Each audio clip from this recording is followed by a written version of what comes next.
this video, we are going to discuss our ideas about our topic. But first, let me introduce myself. I am Rhea May M. Peñarobia. And this is my partner, Miss Josame Torres. Our topic is about talking global justice, the importance of critical social theory in the African business paradigm. Introduction. Cultural diversity is tacitly regarded nowadays as the bane of efforts to internationalize criminal law or globalize even the most rudimentary principles of corporate social responsibility or CSR.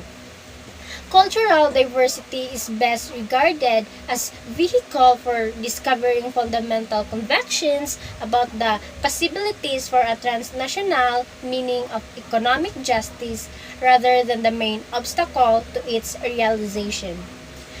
Guidance is taken from principles of indigenous models of good governance and diplomacy that characterize contemporary West Africa's rich cultural diversity and which alleviate the severe economic pressures of its many histories. The possibility of global economic justice requires a conceptual change from defining global justice as a fixed system of uniform procedures and implacable rules applied impartially and universally, to regarding the very idea of justice as the outcome of moral contestation, global economic justice as an ideal treated here as a collective and necessarily incompletable work in progress emerging by ongoing rigorous analytic confrontation internationally between divergent traditions and contrary value systems. Focus will be on correcting shortfalls in the assumptions sustaining the recent history of international human rights documents and proposals offered in the discourse of transnational corporate social responsibility theorists.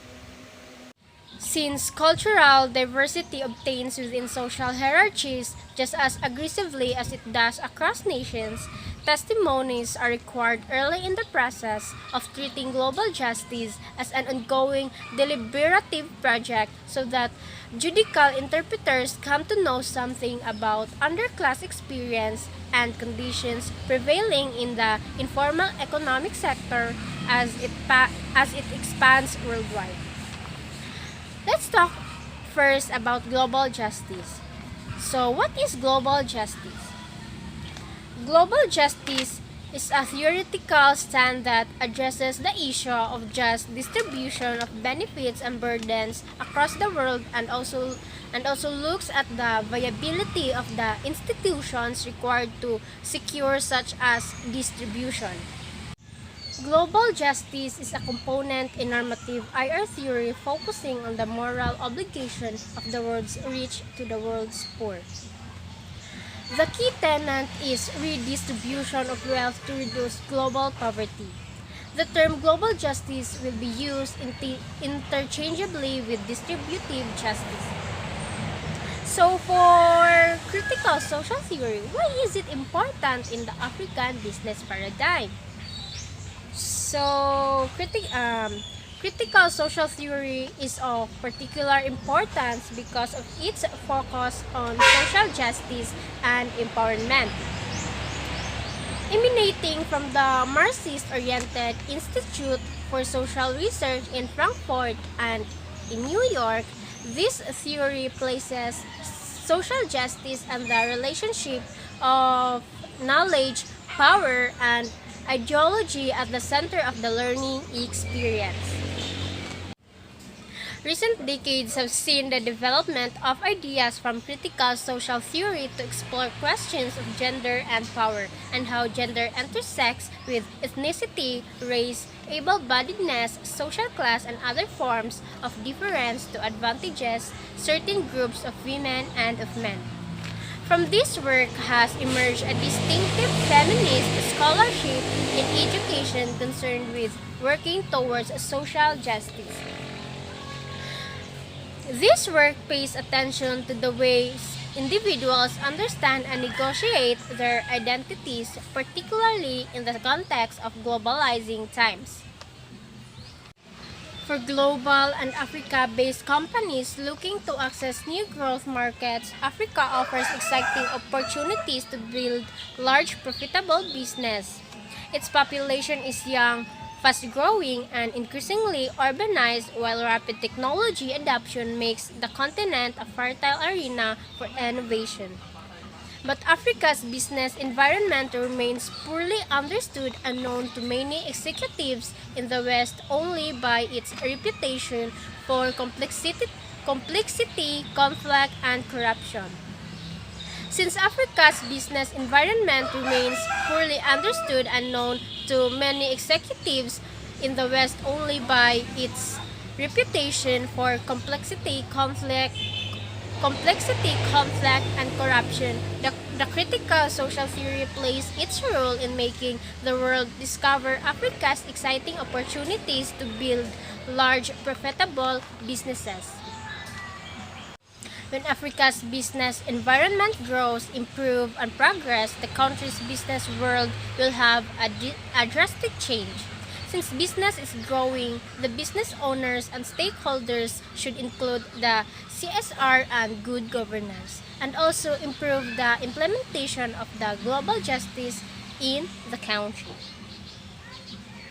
So this is my understanding about our report, and my partner Ms. Josame Torres will also share her thoughts and understanding about our topic. So let's hear her out.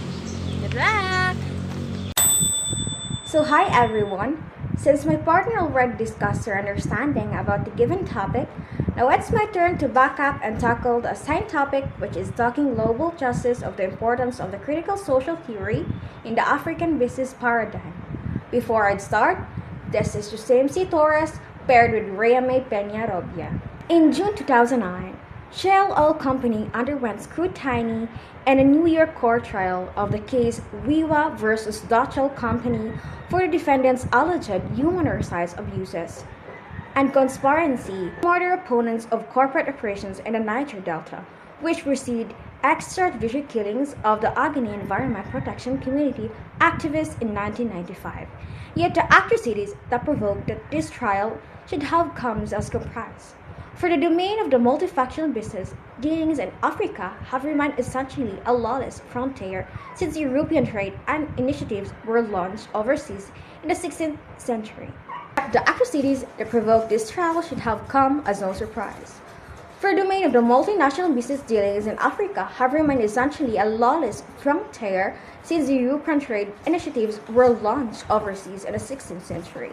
The attitude of the venture capitalists towards African markets and resources, human and natural, have not changed essentially in 500 years of coercive power brokerage and preferring in the name of partnerships and foreign and for development and importance of sustaining critical resource from African perspectives about non-African attitude towards human nature and governments which underlie late capitalist post-industrial economics such as US and UK. Overgeneralization is a core error of a global discourse and different of useful development policy and response to African business people's challenge, needs, and aspirations. The economic factors contributing to the failure of standard or received corporate social responsibility discourse to apply in Africa will be focus of the next section. In some ways, business ethics has been charged with a mandate it cannot really fulfill. Hasid and David Allen claim, for instance, that social responsibility is about stakeholder management, that is about achieving long-term social objectives to create competitive advantage. It is about meeting a great public expectations of a business firm's behavior, way of tracking the firm's strategy from the social issues affecting the firm. And the social responsiveness is a firm's ability to respond to social pressures. It would seem from the perspective of this business ethicists that practicing social responsibility cross-culture is all about unbiased reconciliation of conflicting preferences. Moon and William in 2000 depict the practice of corporate social responsibility as requiring a kind of honest brokering take on board the views of relevant stakeholders and the business operators with their culturally specific styles of body, language, handshaking, gestures of deference, and as well as their potentially conflicting responses to moral puzzles without fearing or favoring any alternative. By focusing on any illusory tension between astute observation of social norms versus reasoning through a moral perspectives, Moon and Williams in 2000 depict the practice of corporate social responsibility as requiring a kind of honest brokering, taking on board the views of relevant stakeholders and the business operators with their culturally specific styles of body language, handshaking, voice modulation, gestures of deference, and as well as their potentially conflicting responses to moral puzzles without fearing or favoring any alternatives. By focusing on any illusionary tension between the astute observation of social norms versus reasoning through a moral perspective, Moon and Williams appear to underestimate the ethical dilemmas and the challenges that arise from genuine conflicts of interest between private company partners and public stakeholders in West Africa. However, we interpret the contrast between the statements that report norms and the customary practice versus statements that convey judgments about the right and wrong. I think we can agree that the capacity to make ethical judgments and the choices requires as necessary, though not efficient, conditioning the inheritance of language with the innate and learned ability to talk to ourselves. Some people use ability to carry on talking to themselves about the right and wrong. But from the fact that morality can only be taught about within one linguistic and cultural traditions or another, it does not follow that no distinction can be discerned between following cultural customs or social norms. On the other hand, making judgments about whether a given custom or norm is ethically right or wrong. On the other, it won't follow. I first show why ethical reasoning cannot take the place of or nor be replaced by efficient strategizing to mollify stakeholders while satiating shareholders. These are two important but distinct sorts of social enterprise. Of course, they are closely tied up. Getting things right morally correlates often, but not always, with garnering social approval. Even the mere exhibition of concern over ethical issues is reinforced by relative security and comfort that most corporate communities gain from social approbation. But the conscientious pursuit of social approval and achievement of public accommodation are one thing. The fixing of moral commitments and financing their practice are another. Either a regional corporate manager who is obliged to work out an ethical solution to a practical problem, like designing what minimum wage to fix an impoverished economy, or how much company money to commit to environmental protection measures. I hope you gained something to us new today. That's all and have a good day. Thank you for viewing.